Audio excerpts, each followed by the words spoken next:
चाहन्छौँ। आजको हामीले यो जिउँदो पानी वर्ष 5 को अक्टोबरदेखि डिसेम्बर 2004 को हिस्सा अङ्क 1 पूर्णाङ्क 17 चाहिँ हामी पढ्न जाँदैछौँ। तपाईँको प्रार्थनाका लागि धेरै धेरै धन्यवाद। धेरैजना आउनु भएको छ, यहाँले सुनिराख्नु भएको छ भन्ने आशा लिएको छु। र अनि अब यो जाँदै पढ्नुभन्दा अगाडि जिउँदो पानीबाट तपाईँहरूलाई सूचना छ, जसले यो आफ्नो मण्डलीबाट जिउँदो पानीको जिम्मा लिनुभएको छ, एजेन्टहरू जिम्मेवारीहरू हुनुहुन्छ।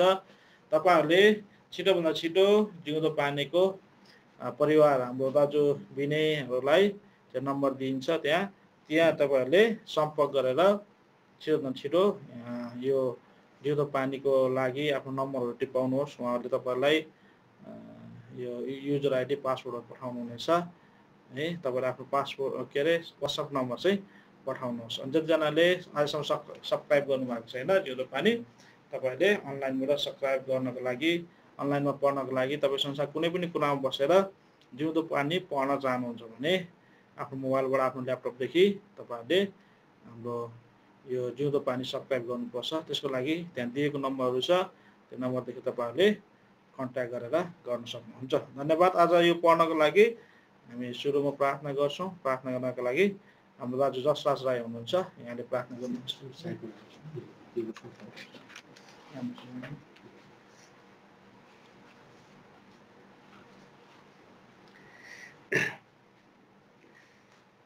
हुन्छ, सबैजनालाई जय मसीह।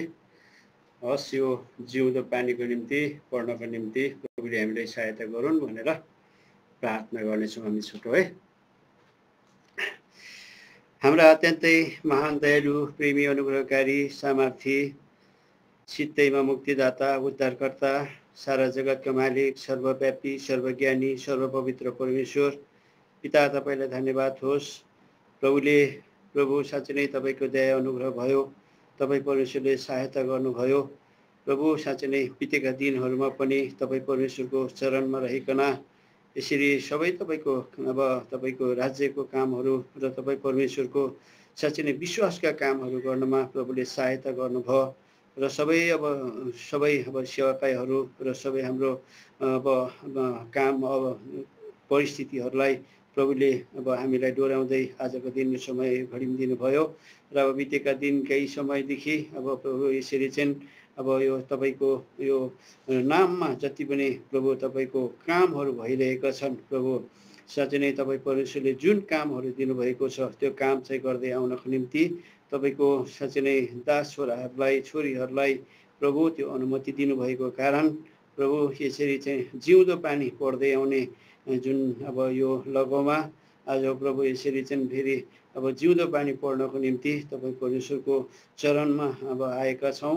र प्रभु जिउँदो पानी पढ्नको निम्ति हाम्रो भाइले जुन किसिमको पहल गर्नुभएको छ, प्रभु तपाईँ परमेश्वरले सहायता गर्नुहोस्। र यो जिउँदो पानी प्रभु जुन हाम्रो जीवनमा जसरी यो प्रभु तपाईँ परमेश्वरको ती वचनहरू अनुसारका जुन यो चाहिँ यो चाहिँ लेखहरूलाई चाहिँ प्रभु हाम्रो जीवनमा साँच्चै नै पढिकन यसबाट प्रभु हामीले धेरै शिक्षाहरू पाउनको निम्ति र प्रभु हामीले जति जिउँदो पानीहरूलाई हामीले पढिरहेका छौँ र देखिरहेका छौँ र सुनिरहेका छौँ, यसमा प्रभु तपाईँको आशिष भएको होस्। र हाम्रो भाइलाई पनि यसरी यो जिउँदो पानी प्रस्तुत पढ्नको निम्ति तपाईँ परमेश्वरले पूर्ण सहायता गर्नु, सबै कुरोमा सहायता गर्नुहोस्। र जति पनि सुन्ने सुनाउने सबैजनामा तपाईँ परमेश्वरले सुनि सम्पूर्ण कुरो तपाईँलाई प्रभु सहायता माग्दै यो बिन्ती पुकार हाम्रो द्वारा ख्रीष्ट येशूको नाममा पिताले सुनिग्रहण गर्नुहोस्।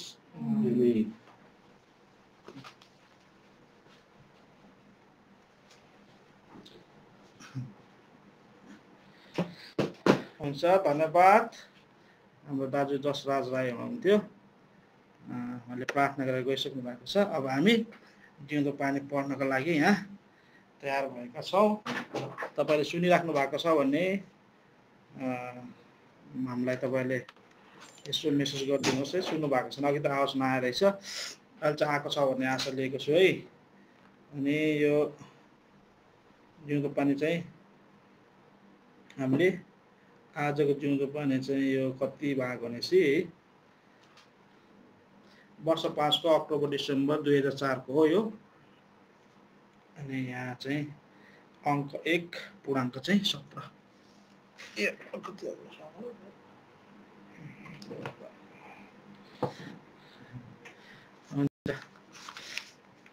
हामीले यो जिउँदो पानी आज पढ्दै गरेको जिउँदो पानी है, हेर्नुहोस् है। अब हामी यो 17औं भङ्गालो हो यो, अनि यसमा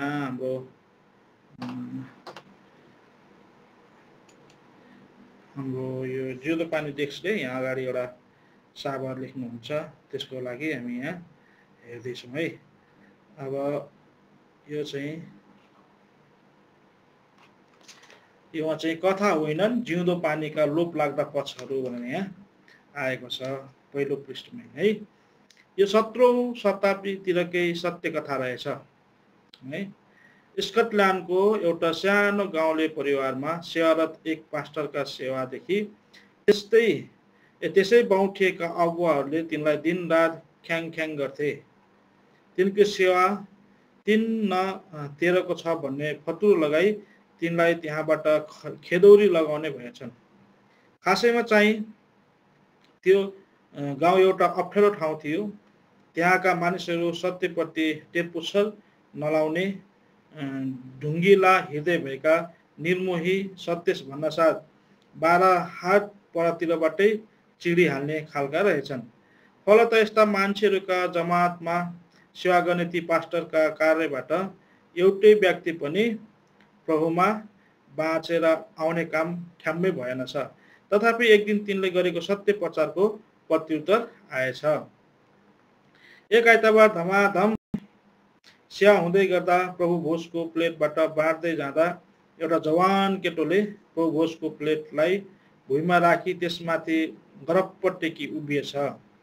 हन तिमीले यो के गरेको भनी सोद्धा तिनले भनेछ, यी प्रभुका सेवकको जीवनबाट म अत्यन्तै प्रभावित भएको छु अनि उनलाई सहयोग गर्नलाई दिने मसँग अहिले घरि फुटेको कौडी धरि छैन। त्यसैकारण अब उपरान्त मेरो सम्पूर्ण जीवन नै परमेश्वरलाई चढाउने मैले निर्णय गरेँ। सबैको अघि प्रभु भोजको टेबललाई गरप्पै टेकी त्यसमाथि उभिएर आफ्नो सिङ्गै जीवन प्रभुलाई चढाउने निर्णय गर्ने त्यो केटो थिएछ बबी मोसेट भन्ने व्यक्ति। उनी 1817 मा दक्षिण अफ्रिकामा प्रभुको काममा दिलो ज्यानले खिप्ती गर्ने पहिलो दर्जाका महान मिसनरी भए।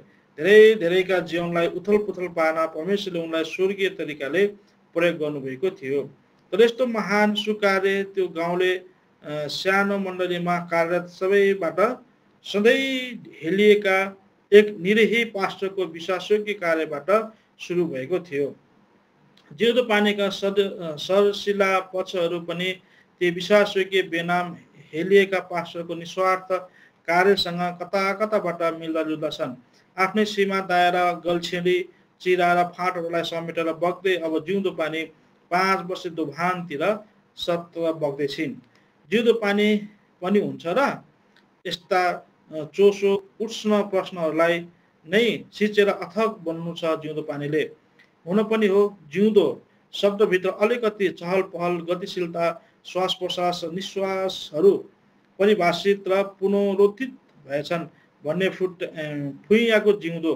तर प्रभुको महिमा होस्, प्रकाश 22:1-2बाट यो जिउँदो पानीको मूल फुटेको रहेछ। उनले मलाई परमेश्वर र थुमाको सिंहासनबाट बिलो जस्तै सङ्लो जीवनको पानीको स्वच्छ नदी निस्किरहेको देखाए। त्यसको सडकको बीचमा र नदीका दुवैपट्टि जीवनको रुख थियो जसले 12 प्रकारका फलहरू फलाउँथ्यो। हरेक महिना आफ्नो फल दिन्थ्यो अनि त्यस रुखका पातहरू चाहिँ जातिलाई निको पार्नको निम्ति थिए। भटाभट प्राप्त भइरहेका प्रतिक्रिया, अन्तर्क्रिया, सुझाव, थुप्रै पत्राचारहरूलाई आनन्दको विस्कुनमा यसो केलाई हेर्दा जिउँदो पानीले सिस्दै ल्याइरहेका आशिषका छालहरूले जल्दै गरेका बङ्गुन्द्रे आँतहरूले शीतल पारिरहेको कुरो छर्लङ्ग हुन्छ। जीवनको बोटै मुर्झाइरहेको कुबेला जिउँदो पानी साँच्चै बगिरहेकी रहेछ। आत्मिक फुल फसलका अनुकूल यामहरूलाई हौसलाएर गाई गुही र भासे भुसे सस्ता साउतीहरूमा कान थापेर होइन, तर जिउँदो पानीसँग मूल जरा हालेर सबैको जीवन रुख हाँगिँदै जाओस् झ्याङ्गिँदै जाओस्, जाति जातिलाई निको पाना र जिउँदो पानीका 36वटा धाराहरू पानाहरू बगिरहोस्। यिनै हुन् जिउँदो पानीका लोभलाग्दा आत्मिक पक्षहरू। यो थियो सुरुमा है। अब यो जिउँदो पानी यहाँ अब यहाँभित्र के छ भन्ने कुरा चाहिँ यहाँ बताइएको छ।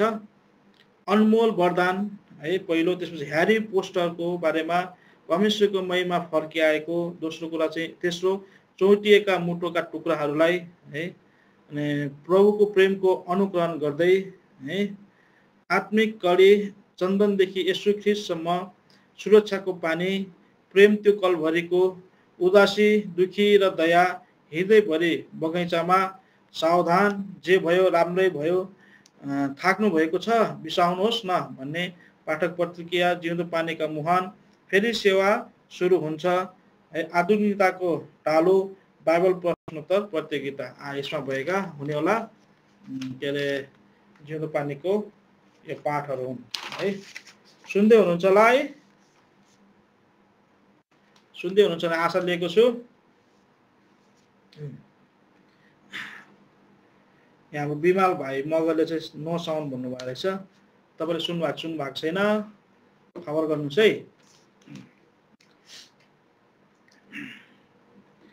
यहाँ अनमोल वरदान भनेर पावल सुधाकर अनुवादक चाहिँ हाम्रो एस राजन नायर दाजुले गर्नुभएको रहेछ। बाइबलका प्रकाशको पुस्तकसँग परिचित हुनुहुन्छ भने तपाईँलाई थाहा होला कि यो पुस्तक 7वटा मण्डलीका निम्ति 7वटा सन्देशहरू साथ सुरु हुन्छ। यसले 7वटा मण्डलीहरू मात्र यस संसारमा छन् भन्ने अर्थ नबुझाएर संख्या 7 चाहिँ सिद्धताको चिन्ह भएकोले यसले सबै मण्डलीहरूलाई समावेश गरेको छ भन्ने अर्थ बुझाउँछ। यी 7वटा सन्देशहरूमा प्रभुले बताउन चाहनु भएको 3 आधारभूत तथ्यलाई हामी पाउँछौँ। पहिलो कुरा, सबै मण्डलीहरूमा प्रभुको शिरत्व अनि प्रभुत्व छ। उहाँ भन्नुहुन्छ, म नै परम प्रभु हुँ, म नै शरीरका शिर हुँ, म नै मण्डलीका शिर हुँ। विभिन्न मण्डलीहरू खडा गर्न परमेश्वरले तपाईँ अनि मलाई वा अन्य प्रचारकहरूलाई उपयोग गर्न सक्ला र कसैले पनि यो मण्डली चाहिँ मेरो हो भने प्रभुत्व जमाउन सक्दैन। प्रभु मात्र मण्डलीको वास्तविक मालिक हुनुहुन्छ। उहाँ भन्नुहुन्छ, म मेरो मण्डली बनाउनेछु, मण्डली उहाँको मात्र हुन सक्दछ। धन्यवाद है। सुनेको हुनुहुन्छ अरे हाम्रो कुमार रोकवादले हुनुहुन्छ। धन्यवाद है। ल दोस्रो कुरा चाहिँ यहाँ प्रत्येक स्थानीय मण्डलीहरूमा भइरहेको एक एक घटना वा परिस्थितिहरूसँग उहाँ व्यक्तिगत तौरमा अवगत हुनुहुन्छ। मण्डलीहरूका विषयमा जानकारी प्राप्त गर्न उहाँले कुनै प्रतिनिधि वा जासुस राख्नु भएको छैन। यो उहाँलाई आवश्यकता नै पर्दैन। प्रकाशको पुस्तकले भन्छ, प्रभु येशू सुनका 7 सम्मानहरू अर्थात् स्थानीय मण्डलीहरूका बीचमा घुमफिर गर्नुहुन्छ। यसैले प्रत्येक सन्देशहरूमा उहाँ भन्नुहुन्छ, म जान्दछु। उहाँ यसो भन्नुहुन्न, मैले तिम्रो विषयमा यो वा त्यो सुनेको छु भनेर है। तेस्रो कुरा, कुनै पनि मण्डलीको लेखाजोखा वा मूल्याङ्कन गर्ने सर्वाधिकार उहाँलाई मात्र छ। मण्डली असल वा खराब छन् भन्ने बारे निर्णय दिन उहाँ कुनै मानिसका विचारमा भर पर्नुहुन्न। मण्डलीका सदस्य संख्या बेसी भए, भवन सुन्दर भए, यो मण्डली अति नै असल वा आशिषित रहेछन् भने मानिसहरू सोच्छन्। अनि कुनै मण्डली दुर्गम स्थानमा छन्, खरका छानो भएको घरमा कम संख्यामा हुर्छन् भने त्यस मण्डलीलाई तुच्छ सम्झन्छन्। तर परमेश्वरले यस प्रकारले न्याय दिनुहुन्न। यसैले कुनै पनि मण्डलीलाई दोषी ठहराउने आलोचना गर्ने अधिकार उहाँले आफूमा सुरक्षित राख्नु भएको छ। 7 मण्डलीहरूमा 2वटा मण्डलीलाई उहाँ प्रशंसा गर्नुहुन्छ अनि रहल 5 मण्डलीहरूलाई दोषी ठहराउनुहुन्छ। यसैबाट धेरै मात्र प्रशंसाका लायक छन् अनि बहुमत दोषी ठहराउने छन् भन्ने अनुमान लगाउन सकिन्छ। तर तिमीहरूसँग जो छ त्यसलाई म नाउन्जेल बलियो गरी पक्रिराख। प्रकाश 2:25 पद। थियाटिरामा भएको मण्डलीलाई लेखिएको सन्देश भएकोले यो स्थानीय मण्डलीमा मात्र सीमित नभएर प्रकाश 2:19 को आधारमा यो सन्देश विश्वव्यापी मण्डलीलाई पनि लानुहुन्छ। अनि एक व्यक्ति विशेषलाई पनि तपाईँ सोच्नुहुन्छ होला कि यो त 20औं शताब्दी अगाडिका मण्डलीहरूको निम्ति हो, तर भजन 33:19 अनुसार वचन त विगत, वर्तमान, भविष्यका सबै मण्डलीहरूका निम्ति असरकारी हुन्छ। भनौँ परमेश्वरका कुनै पनि बाणी असामयिक हुन्छन्। उपयुक्त पद सम्बन्धी 3वटा प्रश्नहरू हामी गर्न सक्छौँ। पहिलो, तिनीहरूलाई के सुम्पिएको थियो है, वा तिनीहरूसँग के छन्? दोस्रो प्रश्न, किन थियाटारिएका मण्डलीलाई पक्रने आह्वान गरियो?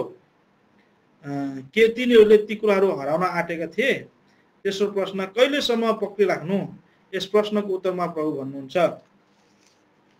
म नाउन्जेल पक्रिराख है। आफ्नो आगमनबारे निश्चयता दिँदै प्रभु भन्नुहुन्छ, म आइरहेको छु, म आइरहेको छु, तयार रह। तिमीहरूसँग भएका कुराहरू तिमीहरूले हराउन सक्छौ। ख्रिस्टीय जीवन ठिकै प्रकारले सुरु गरेका थियौँ, तर समयको अवधिमा जीवनमा धेरै कुरा प्रवेश गरेकोले पाएका कुराहरू चाहिँ गुमाउन सक्छौँ। पहिलो प्रश्नको उत्तर, जीवन परिवर्तनको समयमा प्रभुले 7वटा वास्तविक कुराहरू हामीलाई दिनुभएको छ। यी कुराहरू खोसी लैजानको निम्ति शत्रु हाम्रा चारैतिर छन्। यसैले प्रभुको आगमनसम्म होसियारी साथ यी कुराहरू पक्रिराखौँ। पहिलो, अनमोल विश्वास। 2 पत्रुस 1:1 पद, यहुदा 3:2 पद, यहुदा 3 र 2-3 पद, यहुदा 3 पद मात्रै, अनि 2 तिमोथी 4:7 पद। ख्रिस्टियन सत्यताका सबै भरपुरीहरूलाई विश्वासले आफूमा अटाउँछ।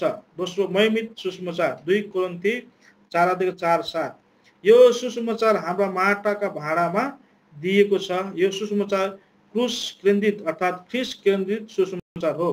तेस्रो, असल विवेक।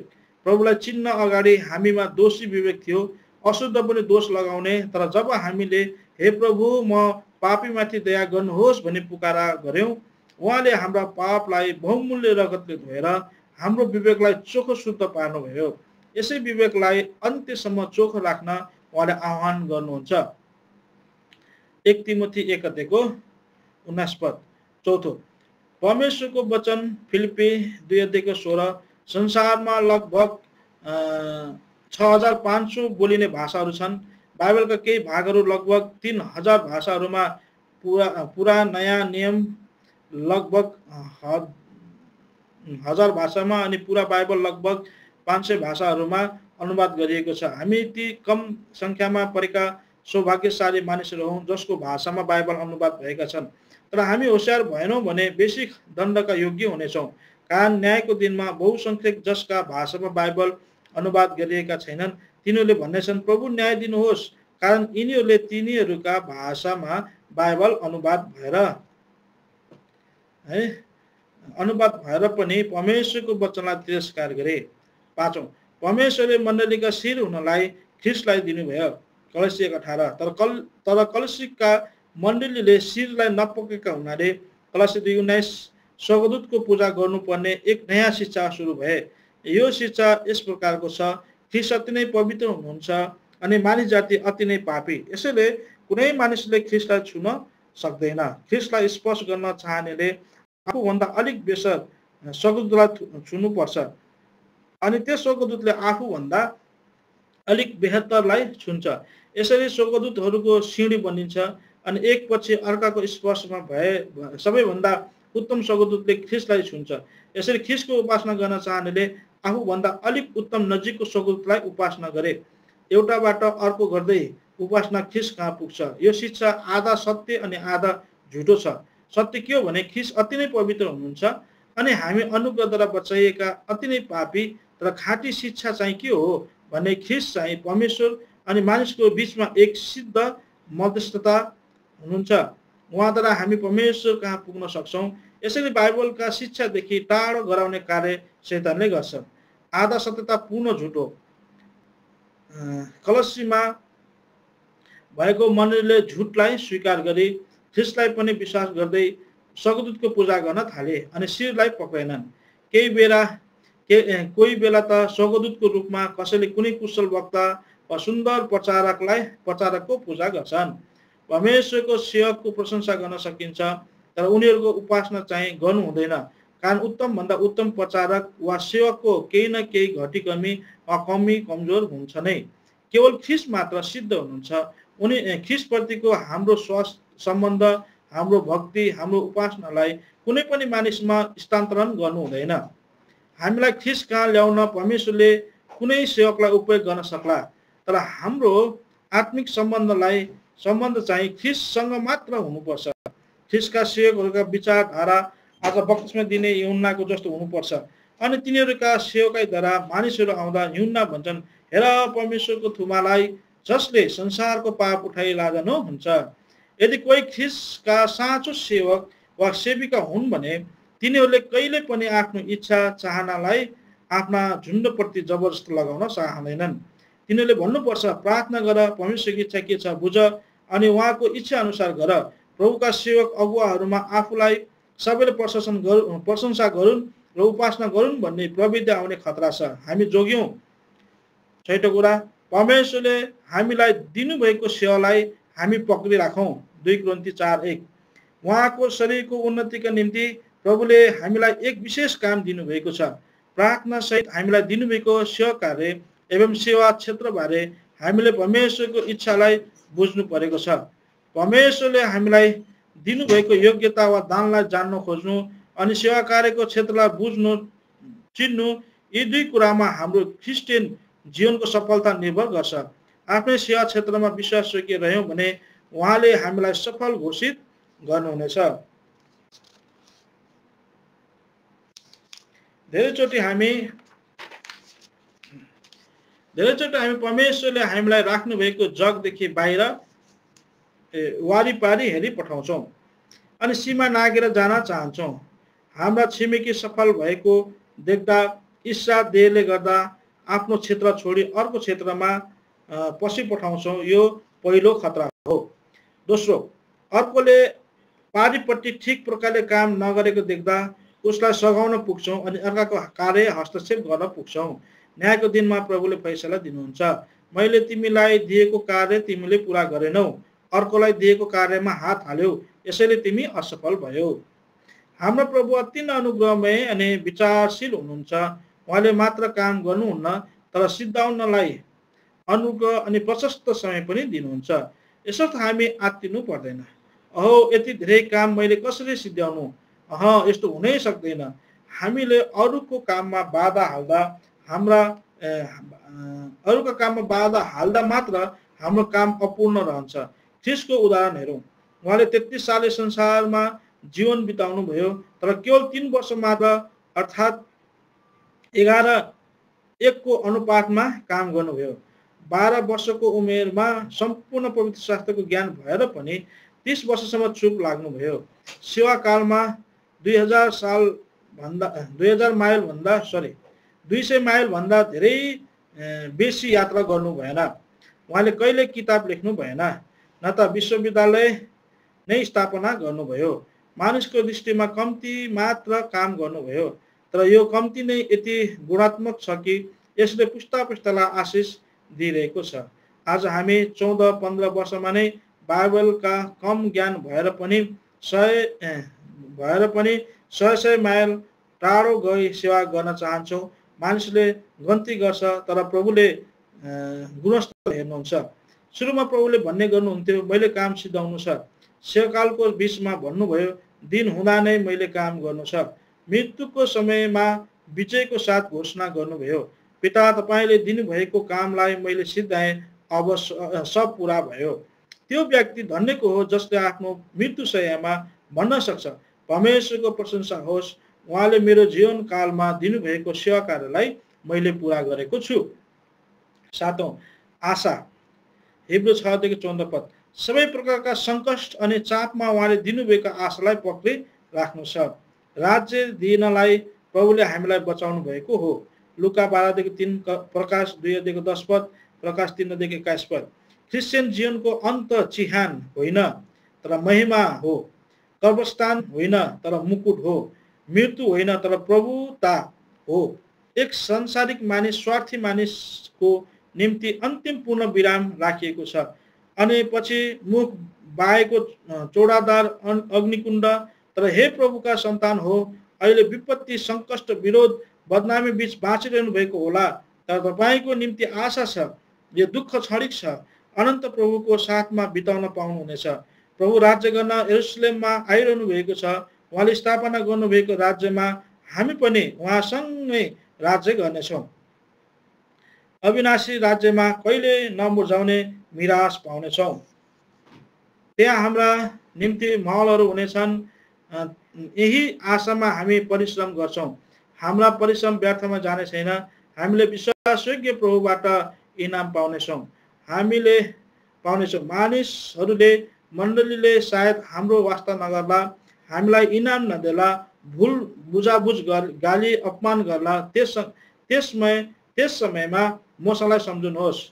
फिरौन वा मिस्रीहरूले तिनलाई अपमान गरेनन्, तर आफ्नै जाति इजरायलले, जसको निम्ति तिनले आफ्नो जीवन बलिदान गरेका थिए, मार्न खोजे, प्रवाह गर्न चाहेनन्। प्रभुप्रति विश्वासयोग्य रहँदा त्यस्तै दाम हामीले तिर्नुपर्छ। तर प्रभुलाई हाम्रो फिक्री छ।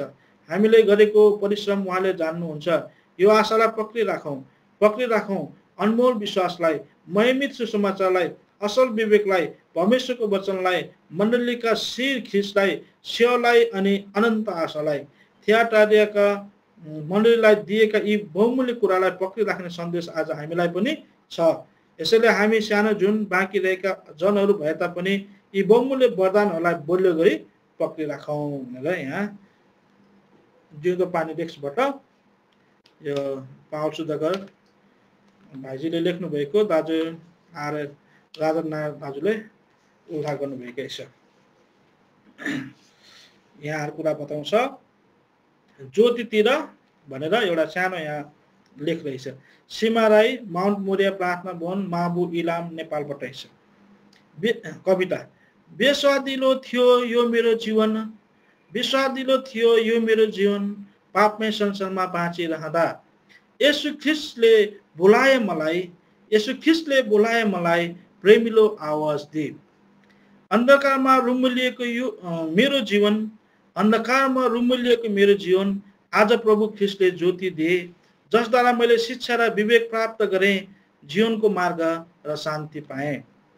र नै म प्रभुको प्रशंसा सक्दिन नगरिरहन,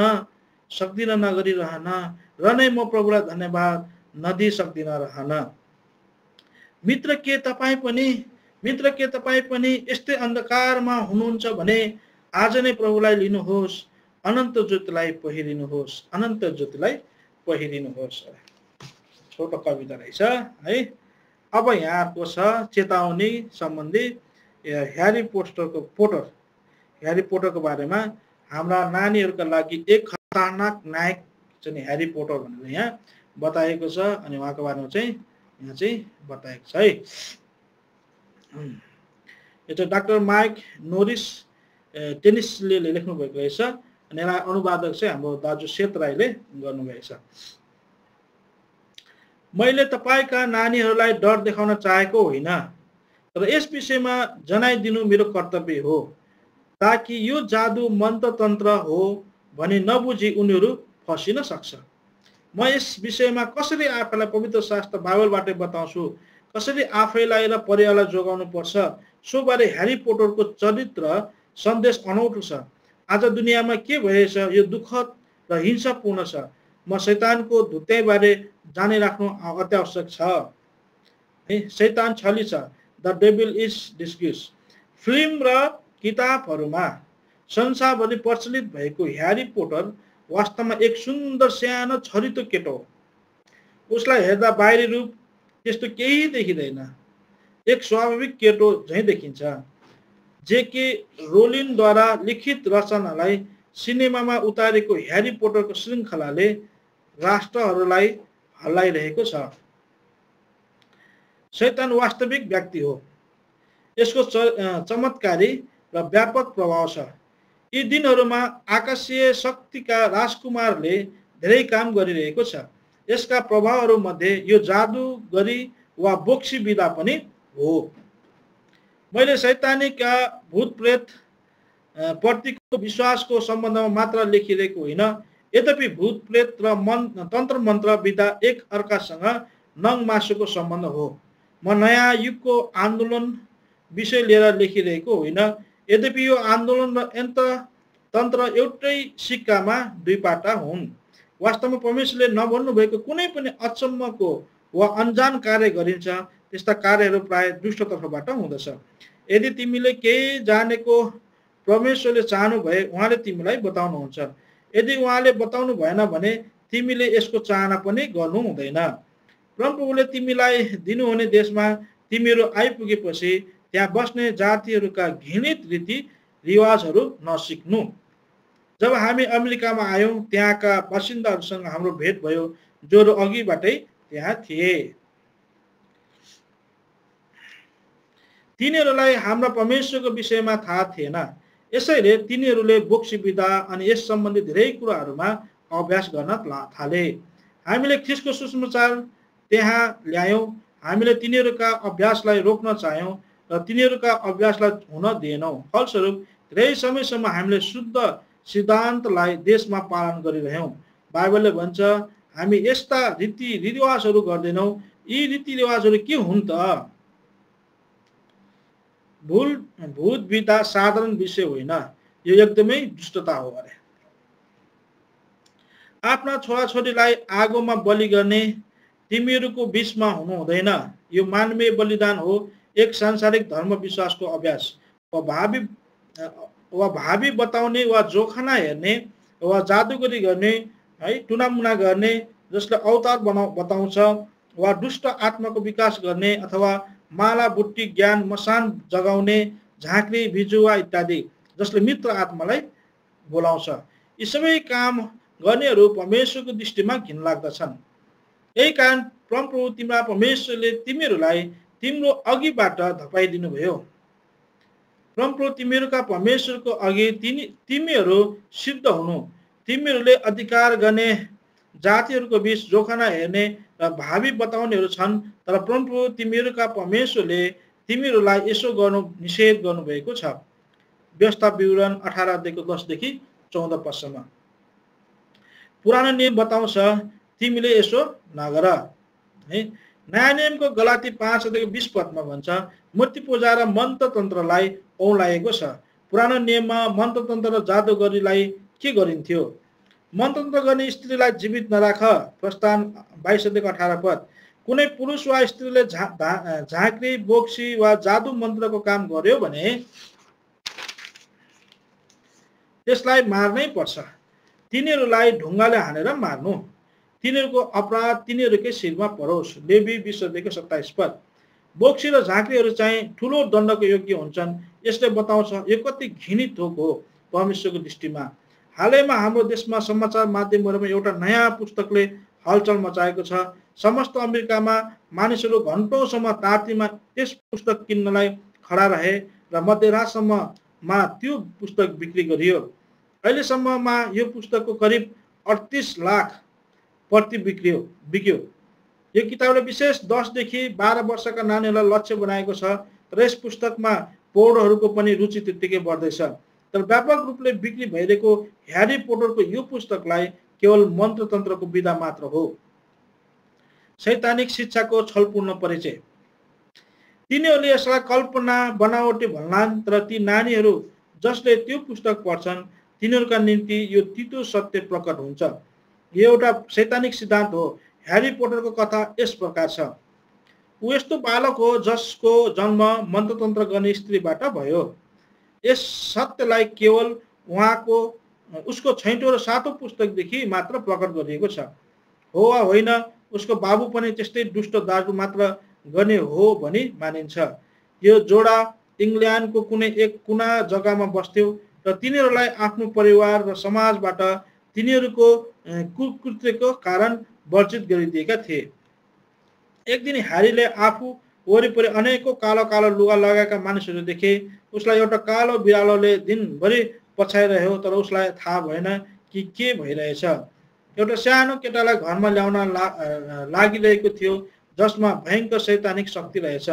जब रात पर्यो त्यो कालो बिरालो फेरि देखा पर्यो र बोल्न थालेछ। त्यो त बोक्सी औरत पो रहेछ। त्यही बोक्सीले त्यो सानो केटो जसमा भयङ्कर शक्ति थियो त्यस वर्जित परिवारसँग भेटाउन चाहेको थिएछ। यो केटाले स्कुल पढ्न सकेन, तर त्यो त यो विधातिर लागेछ। अब यस केटोमा यस्तो शक्ति थियो कि ठुल्ठुला पुजारीहरूले उसलाई केही नोक्सान गर्न सक्दैनथ्यो। यस प्रकारले धेरै भुत्ता कुराहरू हुन थाले। यस विषयमा लेखिएका केही पुस्तकहरू यस प्रकार छन्: the keeper of the key, letter from no one, the vanishing glass, the poison master, होलोजन, द फोर्बिडन फोर्स। यो किताबको नाम रहेछ। यी शीर्षकहरू सुन्दा अनजान साधारण सुनिन्छ, तर यी पुस्तकहरूमा बोक्सी मन्त्रतन्त्रका दुष्टहरूले प्रेरित छन्। ह्यारी प्रत्येक बुधबार राति आकाशमा दूरबीन लगाई तारागण र ग्रहहरूको विषयमा ज्ञान पाउन हेर्थ्यो। सप्ताहमा 3 पल्ट विद्यार्थीहरू औषधि अनुसन्धानका निम्ति ग्रीन हाउसमा बस्नु पर्थ्यो। त्यहाँ जादु शिक्षा, जादु विधा, मन्त्रतन्त्रको इतिहास प्रेतले पढाउने गर्थ्यो र यो स्पष्ट छ कि त्यसले बिना शरीरको अनुभवहरू विषयमा पढाउँथ्यो। ह्यारीले सोच्ने गर्थ्यो कि रूप परिवर्तन गर्नु चाहिँ गाह्रो हुन्छ होला। गुरुले केटाकेटीहरूलाई पशुमा बदली गरिदिन्थे र फेरि अघिकै रूपमा ल्याउँथे। यस पुस्तकमा बडो आकर्षित र उत्तेजनात्मक बनाउन मन्त्रतन्त्रको चलाकीहरू देखाइएको छ। यसका लेखक लेख्नुहुन्छ, जब ह्यारी वृद्ध हुँदै जान्छ तब यी पुस्तक पनि अँध्यारो हुँदै जानेछ। यो भूत विधा एक साधारण विषय होइन, यो एकदमै दुष्टता हो। यो गरुङ्गो वस्तुको धन्दा हो। यो शैतानको काम हो। स्वर्ण अफ द लर्ड थोमस अगाडि। यस बाँकी चाहिँ अर्को अङ्कमा हामी पढ्छौँ है। यति नै रहेछ अहिले चाहिँ आजको लागि। यो ह्यारीको बारेमा चाहिँ यति नै रहेछ है। यहाँ एउटा सानो आर्टिकल छ। अनुभव। प्रभु येशूसँग पहिलो भेट र साँचो विश्वास। इल्लिरिकाको भाइ फिलोको। मलाई लाग्छ कसैले कुनै चिज नगुमाएसम्म त्यसको महत्त्व कहिल्यै बुझ्दैन। ठिक त्यस्तै येशूको मृत्यु नभएसम्म ती भविष्यवक्ताहरूको जसलाई मैले कहिल्यै देखेको थिइनँ, मेरो जीवनमा कस्तो सामर्थ्य काम थियो भन्ने कुरा मैले साँच्चै कहिले बुझेको थिइनँ। आफूलाई थाहा नहुने गरी म आफूले सुनेका सबै कुरा पत्याउन पुगेको थिएँ। प्रमाणहरू साह्रै चित्त बुझ्दा थिए। दुष्ट आत्माहरू, प्राकृतिक रोग, बिमार, अन्धोपन र मृत्युलाई समेत त उहाँले जित्नु भएको थियो। अनि यस संसारमा दुष्टका सबै शक्तिभन्दा ठुलो सबैलाई जित्ने सामर्थ्य उहाँमा नै वास गर्थ्यो र त्यही सामर्थ्य चाहिँ दया र कृपाको कारणले मानिस जातिमा बहन्थ्यो भन्ने पक्का विश्वासमा आइसकेको थियो। यसरी विश्वास गर्नु कति उचित थियो। यो चाहिँ आफ्ना खुट्टाले एउटा बलियो चट्टानमाथि उभिएर ढुक्क उभिनु जस्तै नै थियो। साबर विजेता प्रस्तुत देखे थापा पारो भुटानबाट। अब अर्को आएको छ। यहाँ ब्रदर भाइजी भक्त सिंहले लेख्नु भएको किताब परमेश्वरको महिमा फर्किआएको रहेछ। यसको अनुवादक हाम्रो दाजु सेठ राई हुनुहुँदो रहेछ। बाइबल अध्ययनबाट। इजरायलबाट महिमा हरायो किनभने परमेश्वरको सन्दुक खोसियो। 1 शमूएल 4:22। जब सुलेमानले प्रार्थना गरिसके तब स्वर्गबाट आगो झर्यो र आगोले होमबलि र बलिदानहरू भस्म गर्यो औ परमेश्वरको महिमाले भवन भरियो। 2 इतिहास 7:1। यहाँ पहिलो वाक्यांशमा हामीले पढ्यौं इजरायलबाट महिमा हरायो और दोस्रो वाक्यांशमा चाहिँ स्वर्गबाट आगो झर्यो र परमप्रभुको महिमाले भवन भरियो। यस्ता धेरै स्वर्गीय सिद्धान्तहरू देख्छौं परमेश्वरको कार्य सम्बन्धमा। जब हामी यी नियमहरूलाई मान्न राजी हुन्छौं तब हामीले उहाँको महिमा देख्छौं। प्रस्थान 40 अध्यायमा देख्छौं कसरी ती स्वर्गीय नियमहरू पूरा गरिँदा महिमा प्रकट भयो। यी धेरै पदहरूमा यो वाक्यांश पढ्छौं जसरी परमेश्वरले मोशालाई आज्ञा दिनुभयो अन्तिम पदमा तब मोशाले काम सिद्धाए। तब प्रस्थान 40:34 अनि परमप्रभुको महिमाले वासस्थान भरियो। त्यो टुक्रा जसरी परमेश्वरले मोशालाई आज्ञा गर्नुभयो यो घरिघरि दोहोरिन्छ। यसको आशय परमप्रभु आफैले यो सम्पूर्ण कामलाई हेरिरहनु भएको छ र यसको विवरणदेखि उहाँ पूर्ण सन्तुष्ट हुनुभएको छ। यो काम जब परमेश्वरको स्तर अनुसार गरी सिद्धायो तब मात्र त्यो महिमा तल झर्यो। यस प्रकार बाइबलले परमेश्वरको महिमाको व्याख्या गर्छ। हाम्रो प्रभुले यूहन्ना 4:34 पदमा भन्नुहुन्छ, मेरो भोजन मलाई पठाउनेकी इच्छा पूरा गर्नु र उहाँको कार्य गरिसक्नु हो। जब परमेश्वरको प्रकटीकरणको इच्छा अनि उहाँको स्वर्गीय योजना र उहाँको आज्ञा अनुसार काम गरिसकिन्छ तब मात्र महिमा तल आउँछ। कुनै देखावटी शक्ति वा आश्चर्य कर्म वा चिन्ह चाहिँ महिमा होइन। यो सिद्धाइएको पूर्ण काम हो जो उहाँको आज्ञा अनुसार गरिँदछ। परमेश्वरको महिमालाई तल ल्याउने काम हुँदछ। परमेश्वरको महिमा मानिसहरूको बीचमा हामी कसरी प्रमाण गर्न सक्छौँ?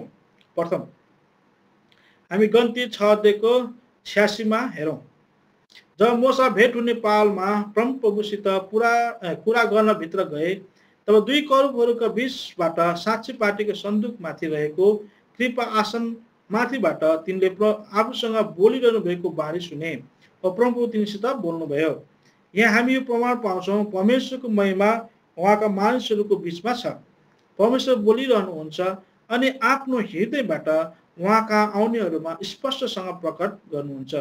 ती 12 कुल हरेकको सौभाग्य थियो कि व्यक्तिगत अथवा पारिवारिक समस्याहरू वा कुनै विषयमा हारून महापुजारी कहाँ गई परमेश्वरको हृदयको इच्छा बुझ्नु सक्थे। तब हारून परमेश्वर कहाँ जान्थे र करूबहरूको माथि रहेको कृपा आसनबाट उहाँ बोल्नु भएको सुन्थे। परमेश्वरको बाणी जो थियो त्यो एक विशाल प्रमाण थियो कि उहाँको महिमा मानिसहरूको बीचमा छ। दोस्रो प्रमाण हामी पढ्छौँ गन्ती 9:15देखि 23 वर्षमा बादलले वासस्थान र साक्षी पार्टीलाई पनि ढाक्यो। यो उहाँको पूर्ण महिमाको साथमा परमेश्वर उनीहरूसँग छ भन्ने कुराको दोस्रो प्रमाण हो। तिनीहरूका आँखाले एकोहोरो समुदायको तम्बुमाथि अडिएको बादललाई हेरिरहेका हुन्थे। त्यो बादल कहिले हिँड्छ, बिहान कि मध्य दिनमा कि बेलुकी मध्यरात, यसरी जब बादल चल्थ्यो तब मात्र इजरायलीले यात्रा सुरु गर्थे। जब बादल अडिन्थ्यो, एक दिन, एक हप्ता वा एक महिना वा एक वर्ष अथवा अझ धेरै तबसम्म तिनीहरू त्यहीँ बस्नु पर्थ्यो। तिनीहरू कतै चल्नु हुँदैन थियो। तर बादल जता जता जान्थ्यो उनीहरू त्यतै जानु पर्थ्यो। यी दुई चिन्हद्वारा हामी जान्दछौँ कि परमेश्वरको महिमा उहाँका मानिसहरूसँग थियो।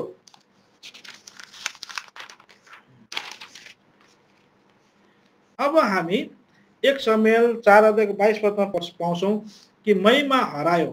यस्तो हुनुमा धेरै कारणहरू थिए र यी कारणहरूले गर्दा यी मानिसहरूले एकपछि एक गर्दै तिनीहरूको सौभाग्य हराउन थाले। यस्तो समय पनि आयो कि परमेश्वरले तिनीहरूलाई केही समयको निम्ति छाडिदिए। यी थोरै कारणहरूलाई ध्यान दियौँ जसले गर्दा ती मानिसहरूको आत्मिक पतन भयो र हरेक मानिसले आफ्नो दृष्टिमा जे ठिक लाग्यो त्यही गर्दथ्यो। न्यायकर्ता 21:25 पद। तिनीहरूको प्रथम असफलताको र बाँझोपनको कारण चाहिँ हरेकले आफ्नो दृष्टिमा जे ठिक लाग्यो त्यही गर्दथ्यो है। पहिलो शमूएल 2:12देखि 17मा दोस्रो विफलताको कारण देख्छौँ। एली महापुजारीको छोराहरूले पवित्र बलिदानलाई तुच्छ ठाने। हो यति मात्र होइन, तिनीहरूले ताकत प्रयोग गर्न थाले। 13 पदले बताउँछ तिनीहरूमा मासु तान्ने अंकुशी थियो जसले परमेश्वरको निम्ति चढाएको मासु उनेर निकाल्थ्यो। यी दिनहरूमा त्यही प्रकारका घटनाहरू त्रिशूलहरूद्वारा भइरहेछ। जुन आधार परमेश्वरलाई दिनुपर्छ त्यो मानिसहरूलाई दिइरहेछ। जस्तै क पैसाको लालच, ख बलको घमण्ड अनि ग ख्यातिको लोभ। यी 3 दाँतहरू हुन् जसलाई धेरै मानिसहरूले प्रयोग गरिरहेका छन्। धेरैले परमेश्वरका सेवा गर्छन्, यसमा केही शङ्का छैन। तर तिनीहरूको भित्र हृदय चाहिँ कि त पैसाको माया वा बलको माया वा ख्यातिको पछि हुँदछ। यदि तिनीहरूले यी इच्छा पूरा भए भने तिनीहरू जुनै बलिदानहरू पनि गर्न चाहन्छन्। हामी देख्छौँ एलीले यी सबै गर्थे तरै पनि तिनले छोराहरूलाई कहिल्यै हपारेनन्। यसै कारण परमेश्वरले तिनीहरूलाई घोर दण्ड दिनु पर्यो। 1 शमूएल 3:13 पद। मैले त्यसको परिवारमाथि गरेको न्याय सधैँको निम्ति कायम रहनेछ, किनभने परमेश्वरको विरुद्धमा त्यसका छोराहरूले गरेका ईश्वर निन्दा जानेर पनि त्यसले तिनीहरूलाई हप्काएन। एलीलाई यो थाहा थियो यो थोक तिनको आँखादेखि लुकेको थिएन। सायद तिनले सम्झायो होला यो ठिक होइन, तर पन्नाको पातामा लेखिएकोले बताउँछ तिनले छोराहरूलाई कहिल्यै सुधारेनन् न त हप्काएनै। महापुजारीको यो कर्तव्य थियो। जब तिनले यो थाहा पाए कि परमेश्वरको भवनभित्र यस्तो भ्रष्टाचार हुँदैछ, तिनले बडो कडाकडी साथ छोराहरूलाई हप्काउनु पर्थ्यो, तर तिनले त्यसो गरेनन्। यसकारण हामी देख्छौँ महिमा परमेश्वरको भवन इजरायलबाट हरायो। अब हामी 1 शमूएल 4:1 देखि 6 देख्छौँ कि एलीले जान्दथे तिनका छोराहरू पापमा जिरहेको थियो, तैपनि युद्ध भूमिमा वाचाको सन्दुक बोक्ने तिनीहरूलाई अनुमति दियो। यस्ता यस्ता कारणहरूले त्यो समय परमेश्वरका जनहरूमा बाँझोपन र मृत्यु आएको थियो। सर्वप्रथम हामीले देख्यौँ कि हरेकले जे गर्दथ्यो र सम्झन्थ्यो कि यो ठिकै हो। दोस्रो कुरा, जब एलीलाई थाहा थियो कि परमेश्वरको भवनभित्र भ्रष्टाचार परिसकेको छ, तिनीहरूलाई कठोरतापूर्वक सम्झाउँदै दण्ड दिनु छाडेर नम्रता साथ भन्थे हे छोरा हो, यस्ता काम छाडिदेऊ, यो असल होइन। यो भनाइ चाहिँ एउटा चोरलाई महाशय नचोर ल, यो तिम्रो निम्ति राम्रो होइन भनेको जस्तो मात्र हो। के त्यस चोरले त्यो सुनेर मान्छ र? यसकारण परमेश्वरले एलीलाई भन्नु पर्यो तिनको घरानालाई सदाको निम्ति न्याय गरिनेछ। फेरि ती जवानहरूको दुष्टता, तिनीहरूले बाचाको सन्दुक बोक्दथे, तिनीहरूले परमेश्वरको भवनभित्र गरिरहेको कर्तव्यमा बेहोसियारी र बेसमझ मात्र होइन, तर तिनीहरूले आफैलाई इजरायलका अगुवाहरू हौँ भने सन्दुक बोक्थे। यस प्रकारले आज हामी यति धेरै अधर्मी मान्छेहरू देख्छौँ जोहरू धनमा, चौकीमा अनि योग्यतामा मण्डलीहरूमा ठुलो जिम्मेवारी बनेर परमेश्वरको काम गरिरहेको पाउँछौँ। यसै कारण परमेश्वरको मानिसहरूको बिचमा महिमा हराउँदै जाँदैछ। ती दिनहरूमा चाहिँ आज पनि सारा संसारभरि त्यस्तै पाउँछौँ। हामीले स्वीकार्नु पर्छ कि महिमा हरायो। भारतका मण्डलीहरूमा हेरौँ, अमेरिका, क्यानाडा, युरोप वा अरू कुनै पनि संसारमा यो हामीले मानिलिनुपर्छ र साँचो पनि हो, परमेश्वरको महिमा उठिसक्यो। परमेश्वरको वचन बहुमूल्य भएर हो वा दुर्लभ भएर थोरै ठाउँहरू मात्र मानिसहरूले असल सन्देश र शिक्षा पाउँदैछ। तिनीहरूले पवित्र शास्त्रबाट आफ्नै टाउको ज्ञानको शिक्षा हासिल गर्दछ, तर एकदमै थोरै ठाउँहरू मात्र परमेश्वरका खाँटी शिक्षाहरू साधारण रूपमा पाउँदछ, जहाँका मानिसहरू भन्छन् परमेश्वरले भनेका कुराहरू सुन, यो उहाँको वचन हो। ती दिनहरूमा हामी पढ्छौँ परमेश्वरको वचन बहुमूल्य भयो। तिनीहरूले परमेश्वरको वचन महापुजारीहरूको मुखबाटै सुन्ने सौभाग्य पाए, तर ऊ आत्मिक लाटो बन्यो र अन्धो र बहिरो बन्यो। उसलाई परमेश्वरको वचन दिन नसकिने भयो। मानिसहरू पनि अन्धा बने र तिनीहरू आफ्नै बुद्धि र न्यायमा अडिएर परमेश्वरको काम गर्न थाले। ती दिनहरूमा हामी जहीँ तहीँ देख्छौँ त्यो 3वटा दाँत भएको अङ्कुशलाई ती परमेश्वरका सेवक बनाउँदाहरूले प्रयोग गरिरहेका छन्। यसै कारण तिनीहरू आफूजीले शक्ति प्रयोग गर्छन् अनि अरू चलाखेर विभाजन गरेको चाहन्छन्। तिनीहरूले नामको बल र पैसाको निम्ति मान्छेको महिमा गर्छन्। परमेश्वरका सेवकहरूले पनि पैसा मागेको देख्दा म अवाक बने। एक समय अमेरिकामा एक भद्र मानिसले पैसाको निम्ति अर्जी गरेको विषयमा सुने। उसले भन्यो, मित्र, हामीले युवाहरूको निम्ति रात्रि भोजको बन्दोबस्त गरिरहेका छौँ र प्राय 10,000 भेला हुने सम्भावना छ। तिनीहरूलाई परमेश्वरको वचन दिने यो एउटा उत्तम मौका हो, तर हामीलाई 2 दिनभित्र $10,000 आवश्यकता छ। जबसम्म तपाईँले राजी खुसी साथ दिनुहुन्न, हामी ठुलो आपत्तिमा पर्नेछौँ।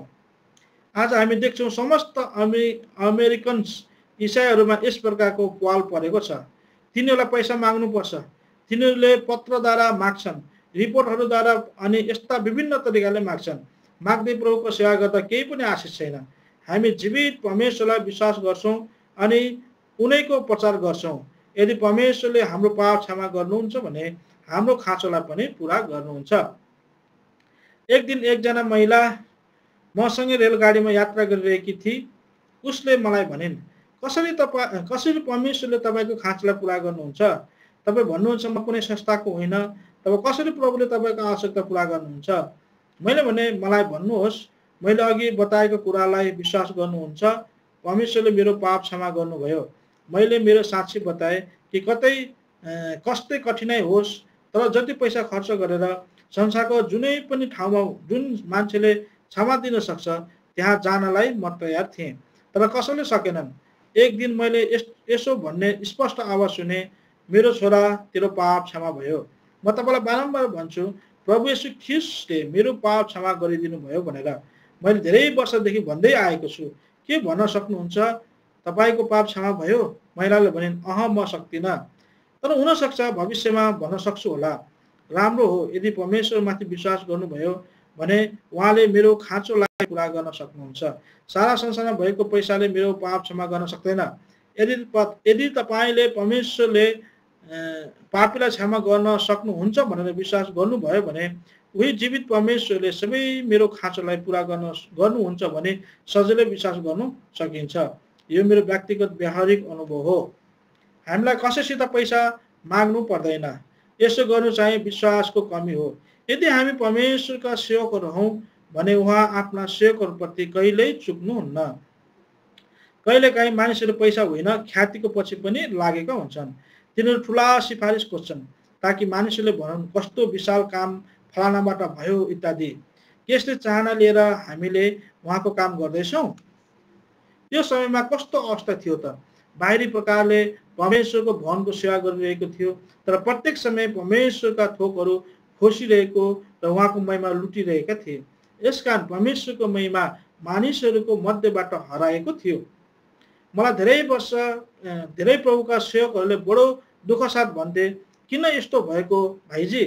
हामी बडो परिश्रम गर्छौँ, हामी धेरै अघिकाहरू हौँ, हामी परमेश्वरको वचनमा विश्वास गर्छौँ, हामी साधारण जीवन बिताउँछौँ, तर किन उहाँको महिमा देख्न नसकेको?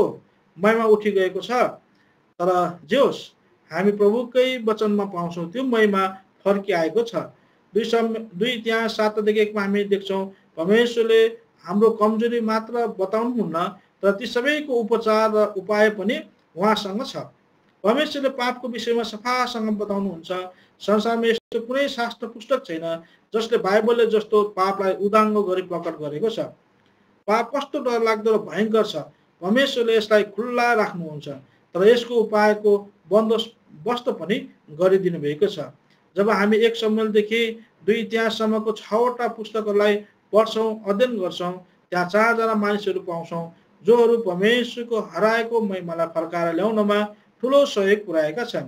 यी महान व्यक्तिहरू यस प्रकार छन्: प्रथम हन्ना, दोस्रो शमूएल, तेस्रो दाउद, चौथो हुन सोलोमन। यी 6वटा पुस्तकहरूमा त चरित्रहरूले हराएको महिमालाई फर्काइल्याउनमा एक विशाल भूमिका खेलेको छ। जसरी हामी अब अघि बढ्छौँ, कसरी यी 4 नामहरूले 4 स्वर्गीय सिद्धान्तहरूलाई बताएका छन्, सो देख्नेछौँ। यी सिद्धान्तहरूलाई पुरा गर्न सके हामी हाम्रा हृदयमा, हाम्रा मण्डलीहरूमा र हाम्रो कार्यहरूमा परमेश्वरको हराएको महिमालाई फेरि फर्किआएको देख्नेछौँ। रहेल आगामी अङ्कमा। अब यसको बाँकी अर्को भागमा हामी पढ्नेछौँ। आशिष कसले पाउँछ भनेर सानो छ रहेछ आर्टिकल। जसले परमेश्वरको वचन पढ्छ, सुन्छ र पालन गर्छ। प्रकाश किताब 1:3 पद है। आशिष कसले पाउँछ भन्दा जसले परमेश्वरको वचन पढ्छ, सुन्छ र पालन गर्छ। प्रकाश 1:3 पद। जसले परमेश्वरको वचन सुनेर भरोसा राख्ने गर्छ। हितोपदेश 16:20 पद। जसले बिहानदेखि बेलुकीसम्म बिउ छर्दछ। उपदेशक 11:6 पद। जसले दुष्टबाट अलग रही परमेश्वरको व्यवस्थामा ध्यान गर्दछ। भजन सङ्ग्रह 1:1-2 पद। जसले भलाइ र बाँचुर गर्दै आफैलाई बलिदान गर्दछ। हिब्रू 13:16। जसमाथि हर्मोनको शीत जस्तै प्रभुको आशिष गर्दछ। भजन सङ्ग्रह 133:3 पद। यसैले ऊ त्यो रुख जस्तो हो जसले खडेरीमा पनि फल पाउने गर्दछ। यिर्मया 17:8। जिउँदो पानीबाट पिउनेको हृदय चाहिँ अनन्तसम्म उम्लिरहने पानीको मुहान बन्नेछ। कमल थापा, धरान 19 सियोन मण्डलीबाट।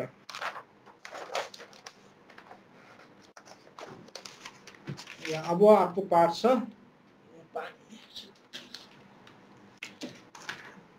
पानी पिउँछ है। मैले जिउँदो पानी पढिरहेको छु।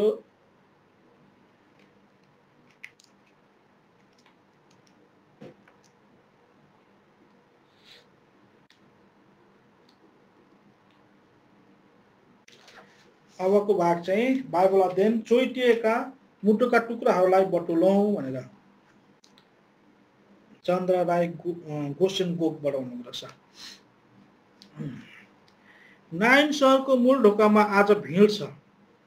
प्रत्येक अनुहारहरू उदास र निराशा देखिन्छन्। सायद यी भिडहरू कसैको विदाईमा निस्केको वियोगमा त्यो साँच्चै वियोग नै थियो। एउटा जवान केटो सधैँको लागि जाँदैछ यो संसारबाट। आज उसको विदाई हो। त्यही भिडभित्र एउटी स्त्री लछार पछार हुँदै पछारेकी छ। त्यस अर्थीलाई उसको मुटुभरि छलछल गर्ने ममताको बात आज फुटेको छ। ऊ विकल छे। त्यत्रो ठुलो भिड पनि उसको पछि पछि चुपचाप पाइला चालिरहेको छ। सान्त्वना दिन कसैसँग शब्दै छैन। अब त्यस स्त्रीलाई विधवा आमा भनी बोलाउने एउटै शब्द पनि चिसो छ अनि लागिरहेछ मसान घाटतिर। आमा शब्द कति मिठो हुन्छ आमाहरूको निम्ति। जति नै सताउने घुर्क्याउने मुटु पल्टाउने छोरा छोरीले पनि आमा भनी बोलाइदिँदा कति पग्लिदिन्छ नि आमाहरूका कोमल मन। मानिसहरूको कोलाहल भित्र पनि कसैले आमा भनी बोलाए। अपरिचित भिडहरूभित्र आफ्नै छोराछोरीको प्यारो चेहरालाई खोज्छ यो आँखा। आफैलाई बोलाए झैँ लाग्छ। आमा बाबुको मन छोराछोरी माथि, छोराछोरीको मन ढुङ्गा मुढा माथि। उफ, अचेलका छोराछोरीहरू। क्षणिक अभिलाषाको प्यासा मेट्न छली शैतानको एक अन्जुली पानीसँग विशाल सागर आमाको ममता साट्छन्, लत्याउँछन्। त्यस विधवाको छोरोको दशा सायद उस्तै हुन सक्छ।